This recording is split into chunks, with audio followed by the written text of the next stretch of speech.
The rain had barely stopped when the call came through. A volunteer at the local rescue station named Mara was finishing her shift, her boots heavy with mud from the earlier patrols along the riverbank. She had been about to unlace them when the radio crackled with urgency, the kind of static that always meant something alive and vulnerable needed her.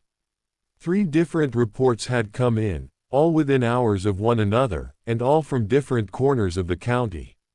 She didn't know it yet, but by sundown she and her team would be at the heart of 3 rescue stories that would ripple far beyond that day. The first was the river pup. A man fishing near the old bridge had spotted something moving strangely against the current. He thought it was driftwood until it barked. By the time Mara and her partner, Luis, arrived, a small crowd had gathered on the bank. The river was swollen from the storm, brown and violent, carrying branches and bottles and one terrified creature clinging to a floating board. It was a young dog, black with a streak of white down its muzzle, paddling weakly to keep balance. Its paws slipped again and again, claws scraping at the wet wood. Mara didn't wait. She knew every second counted. Luis held the rope as she clipped into a harness, the current pulling at her legs the moment she entered. The cold hit like knives, but she kept her eyes locked on the pup.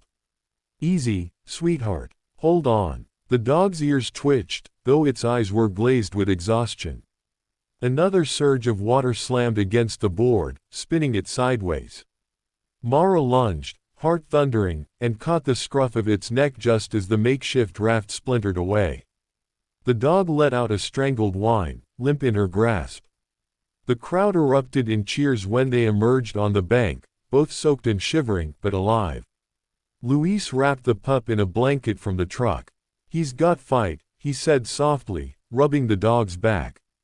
The pup's chest rose and fell, faint but steady. Someone from the crowd whispered, "He wouldn't have lasted 5 more minutes." For Mara, the world narrowed to the tiny warmth pressed against her. She'd done dozens of rescues, but the trembling of that small body in her arms felt like a reminder that survival is always a matter of seconds, and sometimes a matter of someone simply showing up. They named him River. The second rescue came almost too soon. While River was being stabilized at the shelter, another call rang through. This time from the North Woods, where a hiker had heard something strange near an abandoned hunting cabin. The voice on the line was frantic. "It's a horse, there's a horse trapped inside." The drive was long, the dirt roads slick from rain.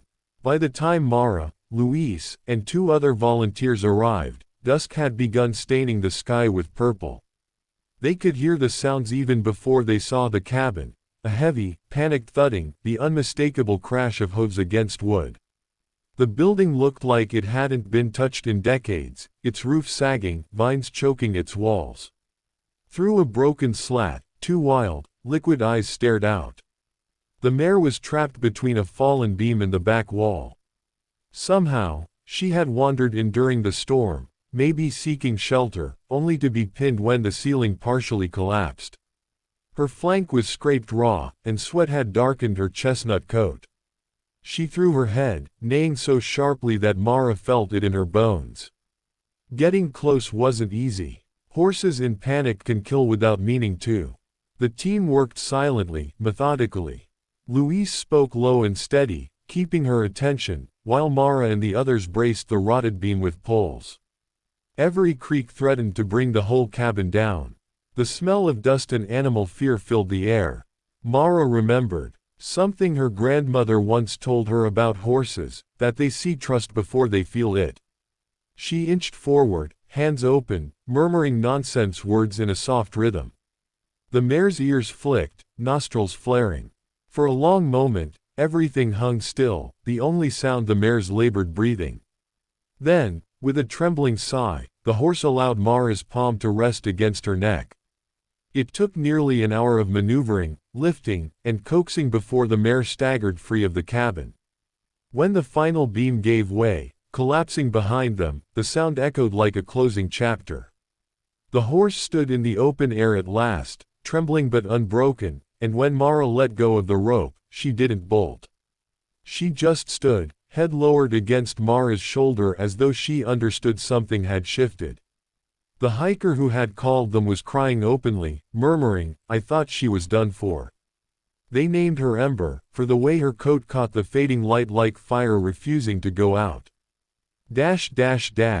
The third story unfolded not in wilderness, but in the heart of the city.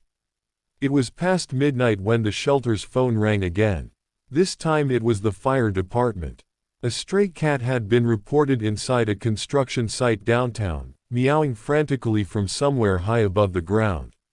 Normally, a cat rescue might not warrant a call, but this was different. The site was 20 stories tall, the framework of steel and scaffolding gleaming dangerously in the floodlights. And the cat was perched near the very top. By the time Mara arrived, the street below was cordoned off. A small crowd had gathered, pointing upward. There, just visible as a dark silhouette against the moon, was the cat. It let out a plaintive cry that carried over the concrete canyon, a sound of such desperate loneliness that it stilled the chatter of everyone watching. The fire department's ladders didn't reach that high. The site manager warned the scaffolding was unstable from the storm. But leaving the cat wasn't an option. Mara volunteered before anyone else could. Harness on, helmet clipped, she began the climb. The city felt infinite up there, wind clawing at her jacket, lights shimmering below like a restless ocean. Every step rattled the steel beneath her boots. She could hear her breath too loud inside the helmet, hear the crowd murmuring far below, hear the thin, mournful meow guiding her higher. When she reached the platform, the cat was crouched on a narrow beam, eyes white and shining green. It hissed at first, torn between fear and hope. Mara crouched low, extending her gloved hand, whispering, "It's okay. I've got you." The wind whipped harder, and the cat slipped an inch, claws scraping. Her heart lurched. For several long minutes they stared at one another, two creatures suspended between ground and sky. Then, slowly, the cat crept forward. Its body pressed against her arm, shivering so hard she could feel the tremors through her jacket. She scooped it against her chest, holding it tight as she began the descent. The cheer that erupted when her boots touched the asphalt was deafening. People clapped, phones filmed, a child shouted, "She saved the kitty." The cat burrowed into her coat, still trembling but alive. At the shelter later, when the staff checked for a microchip, they found none. Another stray, another forgotten life pulled back from the edge. They named her Sky. By the end of that night, Mara sat on the shelter's worn couch, mud-streaked with city dust, hair still damp from river water, hands raw from rope and rust. On the floor beside her, River dozed in his blanket, Ember stood in a makeshift stall outside, and Sky perched on the back of the couch, tail curled around herself. 3 rescues in one day, 3 chances to rewrite endings. She thought of the river's relentless pull, the collapsing cabin, the dizzying scaffolding. 3 lives that might have slipped quietly out of the world if no one had answered the call. She thought of the people who had witnessed it, the strangers whose hearts had cracked open in relief and joy, the way their voices had risen in unison when survival won. Rescue was never just about the animal, it was about every soul that stood a little taller, breathed a little deeper, believing again in mercy.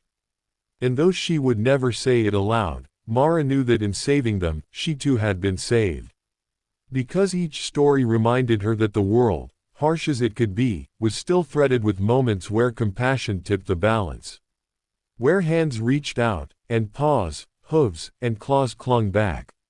Where seconds mattered, and showing up mattered more. The shelter lights flickered, the city hummed beyond its walls, and in that small, tired room, 3 rescues lay safe for the night. Their futures unwritten, their names already etched into the story of survival. River, Ember, Sky. 3 animals. 3 rescues. 3 reminders that hope, once given, multiplies in ways no one can measure.